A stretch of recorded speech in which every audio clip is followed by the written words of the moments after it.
Je m'attends à beaucoup de volatilité dans les semaines à venir. Pour l'instant, il n'y a aucun signal qui me fait me dire que, ok, on peut commencer à redevenir risk on sur les marchés, on peut commencer à reparler de mouvements d'ATH, etc. On est un peu piégé dans cette zone-là avec, oui, des potentiels de rebond court terme, mais ça serait plus des rebonds techniques qui seraient pas du tout appuyés par des fondamentaux de liquidité, des fondamentaux macro. Et en général, quand on touche des zones aussi basses sur le RSI, il y a très régulièrement une période de battement de plusieurs semaines pendant laquelle, au mieux, il se passe rien, au pire, on va encore plus bas, le temps que le marché reprenne un peu des couleurs et que les gens comprennent que le marché des cryptos n'est pas un scam, ou en tout cas pas toutes les cryptos, et qu'il y a des choses à faire. Mais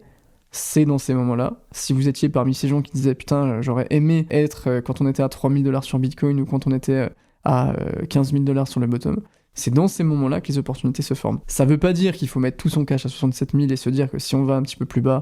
on doit vendre et on doit commencer à paniquer. Ça veut dire que les indicateurs tendent vers des zones intéressantes de DCA si on croit en l'actif, si on croit en la technologie, ce qui est mon cas. Et